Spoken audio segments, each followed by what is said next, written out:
ভাইরে, বিশ্ব ভালোবাসা দিবস কোন দিক দিয়ে আসলো আবার কোন দিক দিয়ে চলে গেল কিছুই টের পেলাম না। পুরো দেশ নির্বাচনের কামড়াকামড়ি নিয়ে এতটাই ব্যস্ত ছিল যে ভালোবাসার দরজা দিয়ে ঢুকে কখন জানালা দিয়ে বের হয়ে গেছে বেশিরভাগ মানুষ সেটা বুঝতে পারেনি। বরাবর ফেব্রুয়ারি মাস আসলে ফুল ব্যবসায়ী, চকলেট ব্যবসায়ী, ফার্মেসি ব্যবসায়ীরা লাভবান হতো, কিন্তু এই বছর তারা খুব একটা সুবিধা করতে পারেনি। প্রতি বছর দেখা যেত বিশ্ব ভালোবাসা দিবসে মিঙ্গেলরা সকালে ঘুম থেকে উঠে কোলগেট, ক্লোজ আপ, পেপসুডেন্ট সব একসাথে মিশ্রণ করে দাঁত মাজত, কারণ বিশ্ব ভালোবাসা দিবসের দিনে মুখে গন্ধ থাকা যাবে না। তারপর তারা ভালো করে ঘষে মেশে গোসল করত, আর গোসলের সময় মনে করে বাড়তি কিছু জিনিস কাটত। আমি কিন্তু হাত পায়ের নখ কাটার কথা বুঝিয়েছি, অনুগ্রহপূর্বক 19-20 কিছু ভাবতে যাবেন না। এরপর ওরা মা বোনের ব্যাগ থেকে টাকা চুরি করে প্রেমিকার সাথে দেখা করতে যেত। অবশ্য দেখা করার আগে ওরা একবার ফার্মেসিতেও যেত।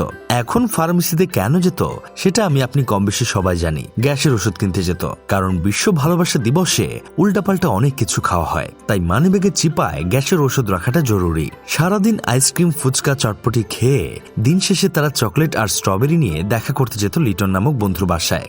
বিশ্ব ভালোবাসা দিবস আসলেই লিটন নামক বন্ধুটা কিভাবে যেন অসুস্থ হয়ে যায়, তাই প্রেমিক প্রেমিকাকে নিয়ে অসুস্থ মানুষটাকে দেখতে যেত। এবছর এসবের তেমন কিছুই হয়নি। ফাপরবাজ টিভির সিনিয়র সাংঘাতিক আবুল বিন কাশিমের তথ্য মতে এবছর বিশ্ব ভালোবাসা দিবসে লিটন অসুস্থ হয়নি, সে সুস্থ আছে এবং পরিবারের লোকজনের সাথেই আছে। সত্যি বলতে ভালোবাসার কোনো দিবস হয় না, ভালোবাসার মানুষকে প্রতিদিনই ভালোবাসা যায়। আর ভালোবাসা মূলত 4 ধরনের হয়। 1 ভালোবাসা, 2 অ্যাকচুয়াল ভালোবাসা, 3 ম্যানুয়াল ভালোবাসা, 4 ইন্টারন্যাশনাল ভালোবাসা।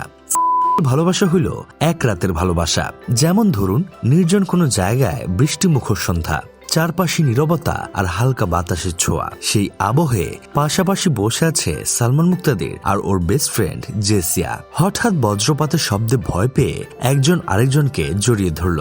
আবেগের সেই ক্ষণিক দুর্বলতায় তৈরি হলো এক অদ্ভুত ঘনিষ্ঠতা। পরদিন সকালে সালমান মুক্তাদির জেসিয়াকে বলল, আমাদের মাঝে যা হয়েছে সেটা ভুলে যা, এটা নিয়ে আমরা কেউ কারোর সাথে কথা বলবো না। রাতের ভালোবাসা পরের দিন সকালেই শেষ।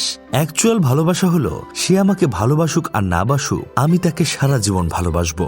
ধরেন আপনি সুনেরা তাসনিম নামের কাউকে ভালোবাসেন, তার ভালোবাসার জন্য আপনি দুরন্ত ষাঁড়ের চোখে বেঁধেছেন লাল কাপড়, বিশ্ব সংসার তন্ন তন্ন করে খুঁজে এনেছেন 108টি নীল পদ্ম, তবু সুনেরা তাসনিম আপনাকে ভালোবাসেনি। সুনেরা তাসনিম আপনাকে কোনোদিন ভালোবাসুক আর না বাসুক, আপনি তাকে সারা জীবন ভালোবেসে যাবেন। এটাই অ্যাকচুয়াল ভালোবাসা।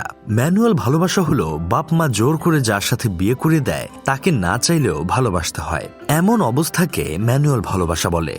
ঘরের বউকে ভালো না বেশি তো উপায় নাই, ঘরে থাকতে গেলে বউকে ভালোবাসতে হবে। সবশেষে আসি ইন্টারন্যাশনাল ভালোবাসায়, যাকে দেখে তাকেই ভালোবাসে। ছুকরি থেকে বুড়ি, সিনিয়র আপু থেকে শুরু করে পাশের বাসার বৌদি, বাড়িওয়ালার মেয়ে থেকে শুরু করে কাজের মেয়ে, কিছুই বাদ যায় না। সবাইকেই সমানভাবে ভালোবাসতে ইচ্ছে হয়, তাকে ইন্টারন্যাশনাল ভালোবাসা বলে। অবশ্য যেসব ছেলে মেয়েদের ভালোবাসার টাইপ ইন্টারন্যাশনাল, তাদের খাস বাংলায় লাচ্ছা সেমাই আর 12 প্রো ম্যাক্স বলে ডাকে আমজনতা। আমার বন্ধু কেরামত ইন্টারন্যাশনাল ভালোবাসায় বিশ্বাসী। যাই হোক, শেষমেশ আমি গোলাম হোসেন একটা কাজের কথা কই, যেখানে বিয়ের আগে ছেলে মেয়ে মিলেমিশে হারাম, সেখানে তোমরা তোমাদের ভালোবাসাকে পবিত্র ও হালাল মনে করো। উষ্টা মারি তোমাদের কপালে।